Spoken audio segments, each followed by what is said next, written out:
Hello, in this video tutorial we would like to show how you can download and install the Opera browser on this TCL Tab 10s. So first of all, you want to open up the Google Play Store. Here at the search bar type in Opera, just like so.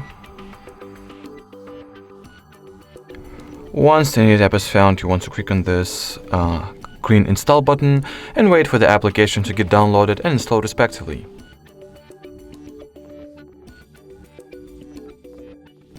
Now we can go ahead and open it.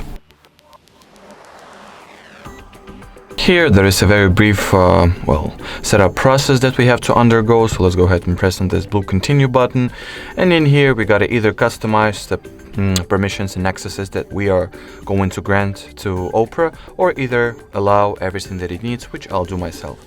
And that will effectively mean that you can now start using the browser. Alrighty, so that was it for this video. Thank you so much for watching, and bye bye.